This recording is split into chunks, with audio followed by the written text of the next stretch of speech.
even smells like mud. It is mud. Is this what we mean when we say sometimes in watercolor you make mud?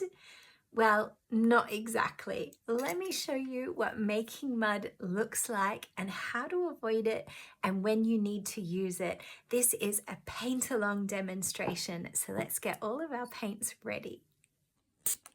Get them ready. Here's our colors from our last lesson where we have these beautiful, sensible, clear, crisp colors, but we don't always want those primary colors. Sometimes we want muddy colors. So we've got to kind of roll up our sleeves and get a little bit muddy.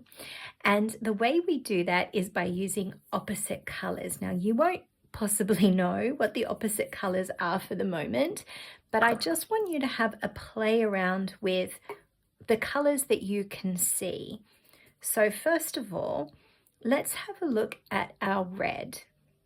And just like we did in the last lesson, let's just play around with puddles and boxes. So we've got a little bit of extra water and we're making a little box. Do you remember at school what would happen if you combined yellow with a red? Or do you just know that as an adult as well? Well, let's have a little look. We've got a bit of yellow on our brush and we're moving that yellow into our red. And we've made a different color, which is super wonderful. We could add even more yellow, or orange in this case, sorry. And we could really start to make a beautiful kind of almost like a sunset color. Nobody here is going to say that that color is mud, right? But not all colors are going to play nicely with red. And that's what will happen when you're a beginner. You'll have some lucky accidents where when you've got a little color like red and you mix it with a little bit of a color like orange, you'll have a happy accident, as Bob Ross and I say, and we'll make a really lovely color. And then you might kind of keep going and go, oh, well, let's grab a bit of our Viridian green and let's kind of put that on our page as well. And if we start to mix that Viridian green into our red, because they are opposite each other on the color wheel, and we mix and we mix and we go, oh no, my beautiful red is missing and now my green is really muddy. And here you can kind of see we have no longer got a beautiful red and a beautiful orange and a beautiful green. Instead, we've got a muddy color.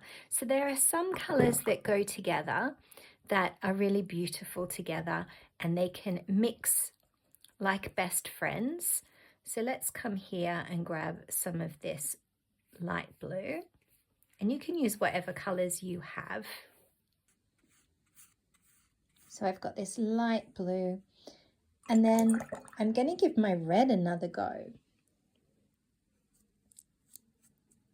And I'm going to move it back onto my page, just like I did with the green. And then I'm going to mix it up on my page. And am I going to have mud, or am I going to have a beautiful magenta, violet, almost Purple looking color? So this isn't wrong.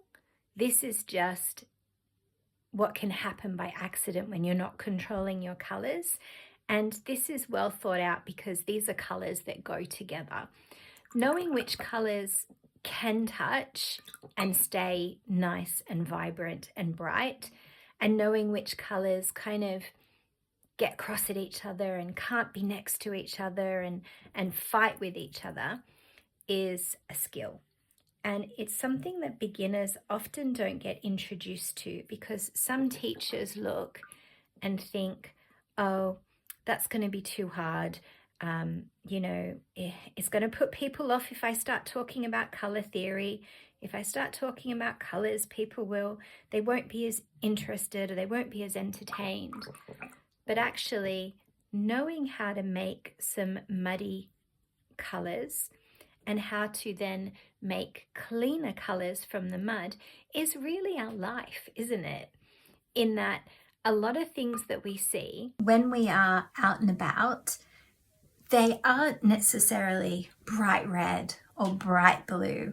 And when you're painting, sometimes you see little moody moments in the landscape. Sometimes your blue will turn into grey and it will go via purple, and sometimes your red will go and change into green via grey. There are all sorts of things that happen naturally in the environment that, as somebody who wants to start watercolor, you're going to find frustrating if you don't know how to control those colors and which colors to use as different buffers.